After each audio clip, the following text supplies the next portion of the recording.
Good morning class 7th। आज हम आपकी पाठ्य पुस्तक बसंत भाग 2 का 8वां पाठ शाम एक किसान पढ़ेंगे और यह एक कविता है और इस कविता के रचनाकार हैं सर्वेश्वर दयाल सक्सेना। तो इस कविता में कवि ने एक जाड़े की शाम का वर्णन किया गया है और सर्दियों की शाम कैसे होती है, ठंडी ठंडी। तो इसमें कवि ने एक बहुत अच्छा इमेजिनेशन किया है। तो आप देखते हैं क्या इमेजिनेशन किया है। आकाश का साफा बांधकर सूरज की चिलम खींचता बैठा है पहाड़, घुटनों पर पड़ी है नदी चादर सी, पास ही दहक रही है पलास के जंगल की अंगीठी, अंधकार दूर पूर्व में सिमटा बैठा है भेड़ों के गले सा। सबसे पहले इसमें देखा है आकाश का साफा बांध करके सूरज की चिलम खींचता बैठा है पहाड़। तो आपने पहाड़ आप सभी पहाड़ों में रहते हैं, सभी ने पहाड़ देखे हैं कैसे होते हैं। तो इस पहाड़ को कवि ने एक इमेजिनेशन किया है कि क्या इस पहाड़ को एक किसान के रूप में देख रहे हैं कि जैसे कि क्या है, कोई किसान बैठा हुआ हो।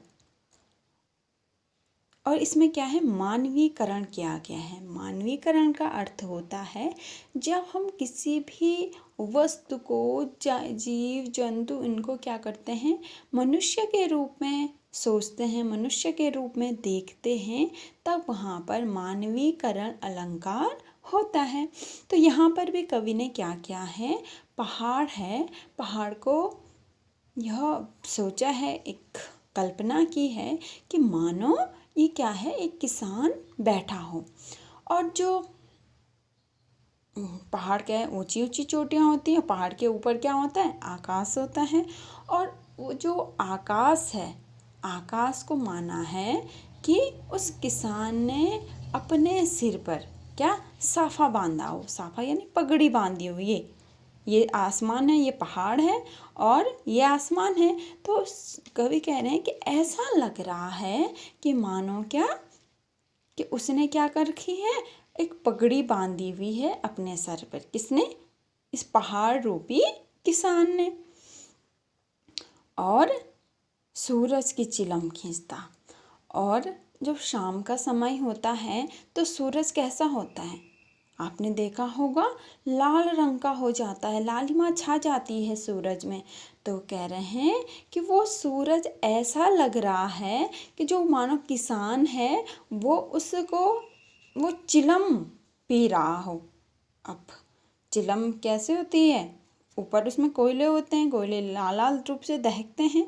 तो वो क्या होता है कि मानो कि ऐसा लग रहा है कि जो ये किसान है, किसान क्या पी रहा हो, इस सूरज रूपी चिलम पी रहा हो।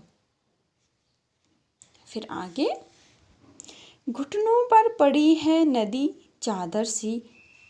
अब वहीं पहाड़ में क्या है, पास में ही नदी बह रही है और ऐसा लग रहा है, कवि इसको भी कैसे इमेजिन कर रहे हैं कि मानो जो ये किसान है, कैसा पहाड़ रूपी किसान है, उसने क्या कर रखी होगी, अपने घुटनों में चादर ओढ़ रखी होगी। ये देखो ऐसा लग रहा है ये नदी नहीं, क्या है, किसान ने क्या कर रखी है, चादर ओढ़ रखी है। फिर पलास के जंगल की अंगीठी, अच्छा, पास ही दहक रही है पलास के जंगल की अंगीठी। और पास में ही क्या है, पलास के जंगल हैं, है ना। ये पलास कैसे होते हैं, उसमें लाल लाल रंग के फूल होते हैं।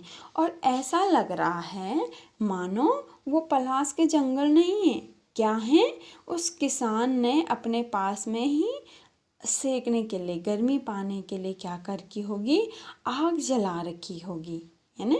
पूरे वातावरण का कितना सुंदर, उन्होंने कितनी सुंदर कल्पना की है कि पलास के जंगल नहीं, मानो कि क्या हो, कि किसान ने क्या कर की होगी, अंगीठी जला रखी है। फिर अंधकार दूर पूर्व में सिमटा है भेड़ों के गले सा। अब आपको पूर्व दिशा से में क्या होता है, सुबह तो सूरज उगता है और शाम को अंधकार होता है। अब जैसे जैसे रात बढ़ती है अंधकार भी बढ़ता जाता है, तो वहाँ क्या होता है, अंधेरा अंधेरा सा होता है।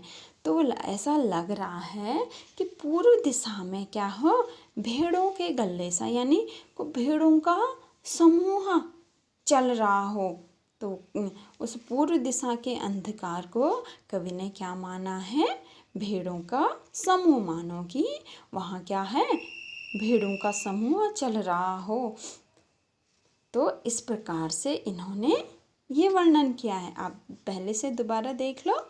आकाश का साफा बांध कर सूरज की चिलम खींचता बैठा है पहाड़, यानी कवि कह रहे हैं कि जो ये पहाड़ है वो मानो ऐसा लग रहा है कोई किसान बैठा हो, और जो ऊपर उस आसमान है वो ऐसा लग रहा हो किसान ने क्या कर अपने सिर में पगड़ी बांधी है। और जो पूर्व दिशा में सूरज है जो लाल रंग का हो जाता है शाम को, वो ऐसा लग रहा है कि मानो जो किसान है चिलम पी रहा हो। और घुटनों पर पड़ी है नदी चादर सी, और जो पास में नदी बह रही है वो ऐसी लग रही है कि मानो कि किसान ने चादर ओढ़ रखी होगी। पलाश के पास ही दहक रही है पलाश के जंगल की अंगीठी, और पास में ही पलाश के जंगल है और पलाश के पेड़ों में क्या है, लाल लाल रंग के फूल हैं। वो ऐसा लग रहा है कि मानो कोई अंगीठी जल रही हो। अंधकार पूर्व में सिमटा बैठा है भेड़ों के गल्ले से, और पूर्व दिशा से अंधेरा होने लग गया है, हल्का काला काला सा होने लग गया है। ऐसा लग रहा है कि कोई भेड़ों का समूह हो। फिर आगे, अचानक बोला मोर जैसे किसी ने आवाज दी, सुनते हो, चिलम औंधी धुआं उठा, सूरज डूबा, अंधेरा छा गया।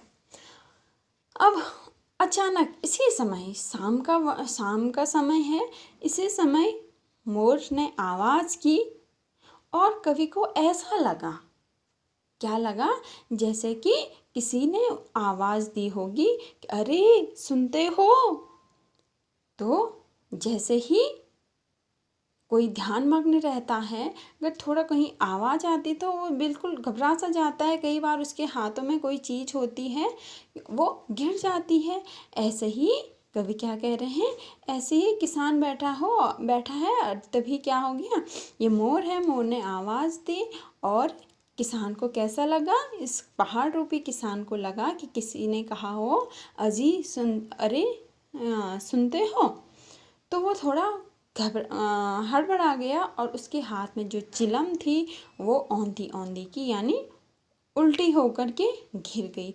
जब चिलम नीचे गिरी तो उससे धुआं उठा, सूरज डूबा, अंधेरा छा गया। यानी कि अब शाम जैसे जैसे बढ़ता है अंधेरा होने लगता है, इसी समय और अंधेरा होने लगा और सूरज बिल्कुल छिप गया और बिल्कुल काला सा हो गया और अंधेरा छा गया, यानी कि रात हो गई।